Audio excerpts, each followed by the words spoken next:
എന്ത് വിഷമി ചീച്ചി അടിച്ചോണ്ടിരിക്കണേ? ഞാൻ കൊതുകല്ലേ. എന്നാ കൊതുവിനെ അടിച്ചോണ്ടിരിക്കണേ എന്തിനു? ലൂട്ടിക്ക് കാരണില്ലേ? ഓ, ഇന്നൊരു മൂടില്ല, ഹർത്താലല്ലേ. അതുകൊണ്ട് കടകളില്ലല്ലോ ഇവർക്ക് കൊതുക് തിരി വാങ്ങിക്കാം. അതിന്റെ മണം ഓടിക്കാതെ എനിക്ക് സൂചി കുത്താൻ പറ്റൂല. എടാ, ലൂട്ടി പഞ്ച് ചെയ്ത് ജോലിക്ക് കയറടാ. കൈക്ക് എന്ത് പറ്റി? കൊല്ലാൻ നോക്കിയത്. ബാറ്റ് വെച്ചാ? ബാറ്റ് ആണെങ്കിൽ ഇടയിൽ കൂടി സ്ലിപ്പടിക്ക. ഇത് നനഞ്ഞ തോർത്തിട്ട് അടിച്ചതടേ. കുഴപ്പമില്ല, റെഡി ആവും. ഇത് ശരിയായ എനിക്ക് ഗിറ്റാർ വായിക്കാൻ പറ്റുമോ മോനെ? പറ്റും. ബാക്കി എനിക്ക് ഗിറ്റാർ വായിക്കാൻ അറിഞ്ഞൂടായിരുന്നു. ഇന്നെന്താ നേരത്തെ ഇറങ്ങി? ചക്കക്കുരു, ചക്കപ്പഴം, പഴിഞ്ഞ പാത്രം, ഇതല്ലേ ഇവിടെ ഉള്ളൂ. എത്ര നേരം ഒന്നും പറഞ്ഞിട്ട് കയറിയിരിക്കണേ. എന്നിട്ടും ആ തള്ളച്ചിന്നാള് പറയണ കേട്ടു ഞാൻ. എന്തരെന്ന്?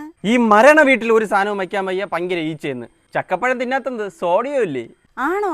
എനിക്ക് അറിഞ്ഞൂടായിരുന്നു. അല്ലെങ്കിൽ ഇയാൾക്ക് ഒന്നും അറിഞ്ഞൂടാന്ന് ഇതുപോലെ അറിയാന്നുള്ളവർക്ക് എല്ലാവർക്കും അറിയാം. അതെ, എനിക്ക് ചിക്കന്റെ ഒരു മുട്ട പപ്സ് വാങ്ങിച്ചു തരുമോ?